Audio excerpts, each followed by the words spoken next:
May the words of my mouth and the meditations of our hearts be pleasing in your sight, O God, our rock and our Redeemer. Amen. Good morning. This is my first time preaching in Lent, and I confess that I struggled over the thread of these three passages today. Abram with the pretty graphic ritual that he had in the desert night, and all of these going forward. I think the task of preaching through the lectionary, at least part of it as I see, is to harmonize and extrapolate from these three passages, Old Testament, New Testament, and the Gospel, and find the truth that resonates through them all. These three challenged me, but over the weeks that I've had to think about this, a thread began to emerge, and they resonate with a big question that haunts me, and I think that haunts most of us in some ways constantly. It's a question that drives much of history, literature, movies. The hard question is whether and how to take the next escalating step to do what's right, to do the next big thing against injustice or evil. What is the right thing for us to do? When is it moral or right to move from being a loyal citizen to dissident, to exile, to revolution, or to war? At what point do we move from voting to demonstration, to flight or violence if there are forces that we're trying to resist? Those are the biggest versions of this question. Like for Dietrich Bonhoeffer, when is it right to move from being a preacher to trying to join the violent resistance against Hitler? When is it right for Nat Turner to take up arms and lead a revolt against the masters who enslave him or his family? Was it right for John Brown to do the same? Was it right for us to take up arms against the crown over taxation? Is it right to protest or rise up in our neighborhoods against police violence? Those are the big versions of the question. The small version, the more local, personal versions of that question are, for instance, when do I decide to leave a toxic relationship? When do I decide to walk away? When do I try to stay and make something right? Or when do I cut my losses and leave to protect my well-being? In a job, we may struggle with the decisions of management or corporate priorities and ownerships that we may find unethical or immoral, but we're not sure about the right time to leave, the right time to risk leaving, especially if the money is good or necessary, especially if we believe that nothing that I do could actually probably have a difference. What if we're part of an entire industry that does some good and creates economic opportunity but can be corrupt or harmful to many? I mean, I'm a lawyer, so, we struggle with these things. In church, do we stick around and struggle for change or movements that we think the church needs to make? Or do we wait for others to leave? Do we just keep the peace, or do we walk away, or do we demonstrate?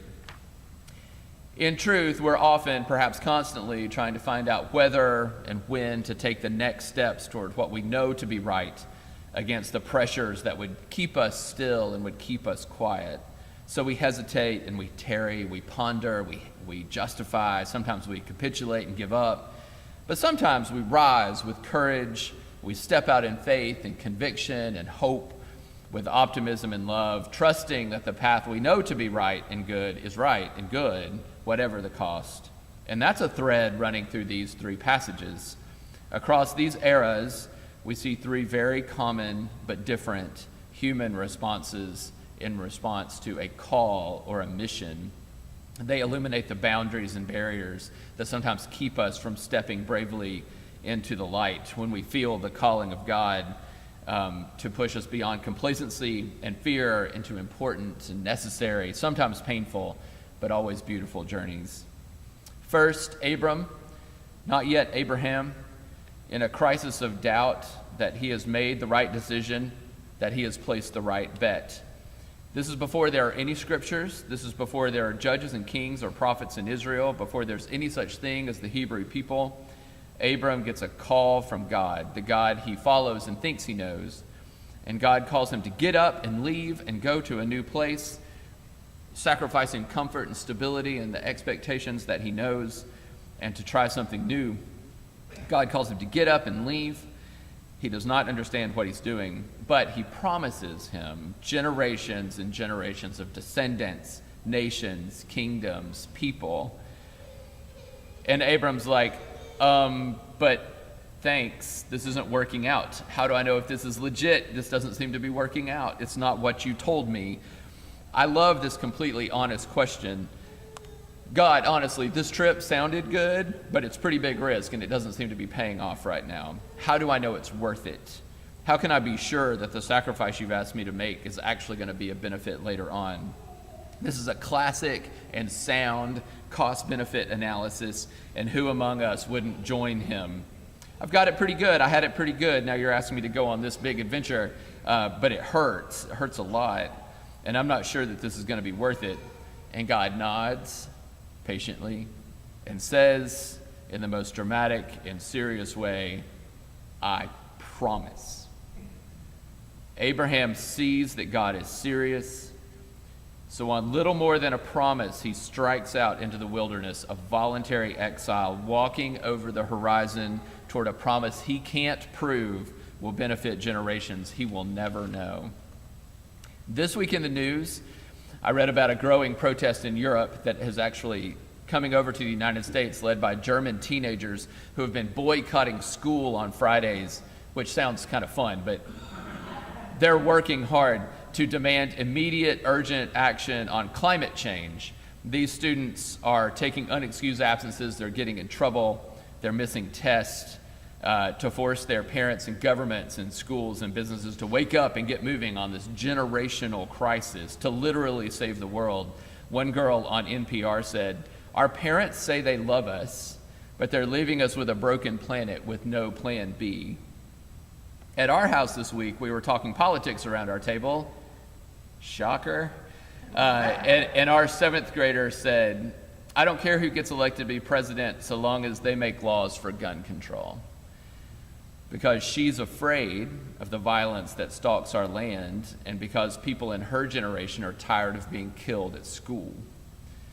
Are we willing to take risk now to walk into uncharted territory, to give up on stable, comfortable lives for the sake of future generations? As we do our cost-benefit analysis, God looks and nods and says, I promise. We get to decide whether we go or stay. We get to decide whether we want to leave a better world for future generations or if we're willing to let them sort it out. The Apostle Paul in the New Testament confronts a different dynamic, and he's writing to the church at Ephesus in the Roman Empire in Asia Minor. He is calling them to focus on their path and to disregard the pressures to conform to the compromised world all around them. They were a nascent Christian community living surrounded by the Roman Empire and its pagan religions, which were inextricably the same thing. So a challenge to the religion was a challenge to the emperor. In those early Christian communities, they had all property in common. Slaves and masters were equal. Jews and Gentiles worshiped together. Men and women were equal in the eyes of Christ, and those things were radical, disruptive, countercultural postures in a world that did not appreciate it. And I hear Paul telling his friends, listen, haters gonna hate. Rather, he's like a parent to a teenager following the crowd, and he says, if your friends went and jumped off a cliff, would you follow them? Or he might be saying, instant karma is gonna get you. But what he's really saying is, keep your eyes on the prize. Don't worry about the others. If you're alienated from these great forces, you're better off than participating in these wicked systems. Stand firm in the Lord. The comforts of a corrupt world are not worth the spiritual sacrifice. And how can this not speak to us? Are we not all complicit in the systems and cultures that shape and ensnare us? We're part of it, and we are shaped by them. We never really grow out of our peer pressures. They just get more expensive. The pressures can be unbeatable, unbearable, and we may think that we could never really resist them, and we can't really do anything about it. The social, economic, political forces arrayed across the world are vast. It's like beating back the tide. But we hear again a promise. These humiliations will be your glory. Do not be afraid. This reminds me of a story that has become a mantra and a motto for me. The Christian artist and musician Michael Card, back in the 70s and 80s, was struggling in Nashville, Music City, USA, my high holy place. He believed in his talent and his art. He believed in his songwriting and his mission, his vocation. But like so many people trying to make it as artist in Nashville or LA or anywhere, he was not getting much love. He was complaining to his mentor about the unfairness of it all, which often happens to folks when we run up against the lies of a meritocracy, when hard work and talent really aren't enough to find reward in corporate industries. His mentor offered this wisdom: let the excellence of your work be your protest. Let the excellence of your work be your protest. Don't rage and gripe and think that nobody thinks you're as great as you know you are. Just get to work and show them. Do your work so well, with such integrity, with such truth, that the system cannot deny your presence and your contributions. Be true and get to work, and the rewards will follow. Do not surrender to the corruption all around you, or use it as an excuse to not do what you know is right. Excellence and love are their own rich rewards. And this brings us to the gospel. Jesus has been preaching out in the country, a radical rabbi, disruptive prophet. His message of love and grace and truth is shaking the foundations of the religious and social leaders. Their religious and social and political institutions had given up and appeased the empire, and he was causing trouble by calling people to the sovereignty of God, to inclusion, to grace. He was eating with sinners. He was calling out the self-righteous. He was speaking to the powerless, not the powerful. And he wants to go to Jerusalem to amplify this message, to fulfill his mission, but his opponents warn him, perhaps threaten him. Herod will get you. And Jesus says, you can almost see with a smile on his face, go tell that old fox, I'm coming. Bring it. Jesus doesn't need the dramatic promise or the encouragement. Jesus makes the promises, and he gives the encouragement. He says, come what may, I'm going to press on this day, the next day, the next day. Do this work, teach this truth, liberate these prisoners, heal these people, and I'm going to Jerusalem. And he does it in the face of legitimate threats of violence and death. He knew what awaited him, and he pressed on. He walked to his death with love and compassion for the people who were going to kill him. And this may be one of our greatest fears as we reckon whether to take on the fight. We like to win, and we don't like to lose, and we like winners, and we don't like losers, and we expect the heroes to be heroes and the villains to be dispatched. We are tempted to quit or step out of the arena if we're likely to lose.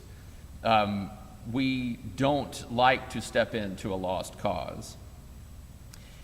It takes the greatest bravery to stand up to foes and friends for the sake of truth and justice, especially when they can see that we're likely to lose, at least for a while.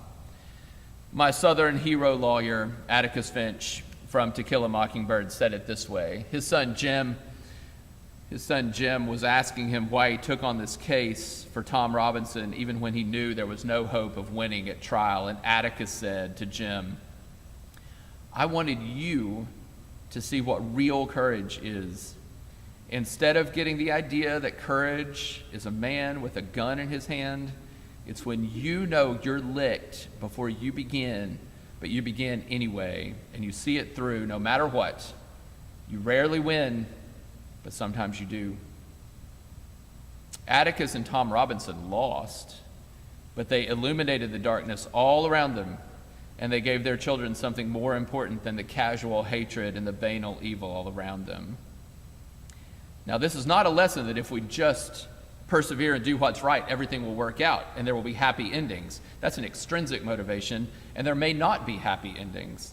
Abram followed God and trusted in his promise, but he did not see the return on his investment. He did not see the fruit of his risk. He continued to doubt dramatically. But thousands of generations, billions of people are Jewish or Christian or Muslim, the three faiths that claim him with all their wild diversity and vibrant cultures and troubled histories. Paul and those early Christians were martyred and ostracized. Their reward was, in fact, not of this world, and their decision to follow the way was not comfortable or profitable. Their radical communities suffered for a century or more before they could live in peace as Christians. But their resilient communities and messages of love and grace proliferated even in persecution, maybe because of the persecution. Herod and Romans did kill Jesus. Their threats were not idle, and he knew it. But that brutal death gave way to resurrection and ultimate hope in life and love. And those are extrinsic motivations.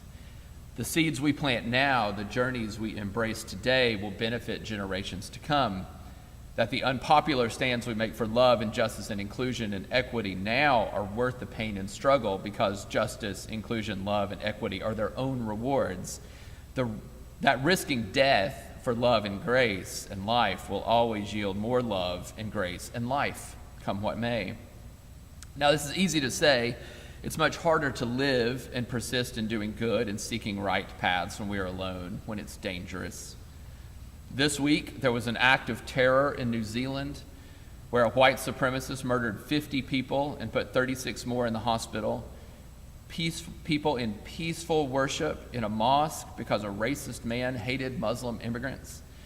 It echoes the white supremacist terrorist killing of people in prayer at a church in Charleston, South Carolina, because a white supremacist hated black people. There was a school shooting in Brazil last week, just months after it elected a radical, violent president who praises the dictators of the past. Venezuela's in chaos. Yemen is in a war-filled famine. Rich people are cheating to get their kids into elite universities. We're doubting the integrity of our institutions, wondering whom to trust. We're watching our state of California literally burn while we continue to harm our climate.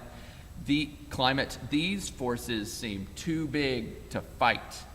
The struggles can seem futile when we can live in relative comfort and hope that the next generation will get it better.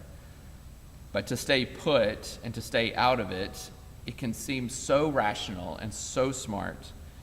But God calls us to go out and promises that the risk will be worth it in time, even if we don't get to see the harvest of the seeds that we plant.